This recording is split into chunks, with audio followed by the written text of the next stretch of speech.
અડાજણ પાલના રામજી ઓવારા વિસ્તારમાં ખુલ્લેઆમ ગેરકાયદેસર ડ્રેનેજ લાઇન મારફતે ગટરનું પાણી તાપી નદીમાં વહેતા દ્રશ્યો સામે આવ્યા છે। વરસાદી લાઇનનો દુરુપયોગ કરીને સતત ગંદુ પાણી નદીમાં છોડવામાં આવી રહ્યું છે, જે પર્યાવરણ માટે ગંભીર ખતરો સર્જી રહ્યું છે।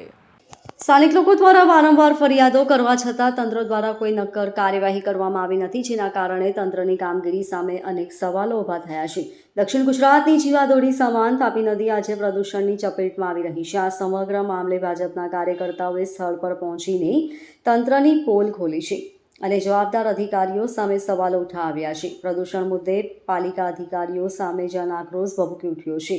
આરોપમાં જણાવ્યું છે કે અમે અનેક વખત રજૂઆત કરી છે, છતાં પાલિકા આંખ મીચીને બેઠી છે। તાત્કાલિક ગેરકાયદેસર ડ્રેનેજ બંધ કરવી જોઈએ। સ્થાનિક લોકો અને કાર્યકર્તાઓ દ્વારા તાત્કાલિક કાર્યવાહી કરવાની માંગ ઉઠી છે। ગેરકાયદેસર ડ્રેનેજ કનેક્શનો તુરંત બંધ કરી દેવા, તાપી નદીનું રક્ષણ કરવા તંત્ર આગળ આવે તેવી માંગ કરવામાં આવી રહી છે। હવે જોવાનું એ રહ્યું કે તંત્ર આ ગંભીર મુદ્દે ક્યારે જાગે છે અને સૂર્યપુત્રી તાપી નદીને પ્રદૂષણમાંથી બચાવવા શું પગલાં ભરે છે।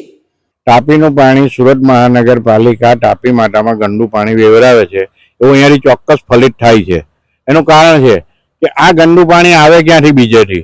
માનો કે કોઈ ગેરકાયદેસર કનેક્શનો કરાવેલા છે વરસાદી પાણીની લાઈનમાં। આ જે પાણી જે આવે છે વરસાદી પાણીની લાઈનમાં આવી રહ્યું છે, નહીં કે ડ્રેનેજની લાઈન। આ કોઈ ડ્રેનેજની લાઈન નથી। એટલે આ ગંદુ પાણી છોડવામાં સુરત મહાનગરપાલિકા જવાબદાર છે।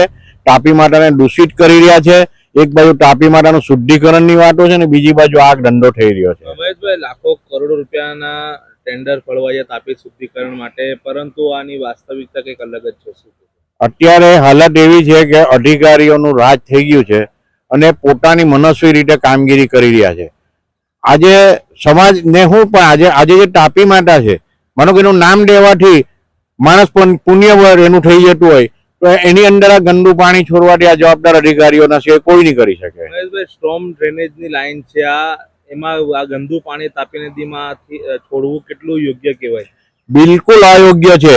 ખરેખર તો જીપીસીબી ને બધા જે પોલ્યુશન કંટ્રોલ બોર્ડ છે ને, એ ગુજરાતનું નિષ્ફળ ગયેલું તંત્ર છે। એને પરિણતિ એને આ બધી વસ્તુઓ જોવાની છે, પણ જોતા નથી। એટલે અત્યારે તમામ અધિકારીઓ, હું તો એમ કહું કે એ લોકોની જવાબદારી છે, તમે બી પોતે પાપના ભાગીદારો બનશો। ડ્રેનેજ સમિતિના ચેરમેન આ વિસ્તારના છે, તેના બાબતે ધ્યાન નથી આવ્યું? એ એમણે જોયું છે નથી જોયું એ મને ખબર નથી, પણ એમને ધ્યાને આવવું જોઈએ। Bureau report, LK star news, Surat.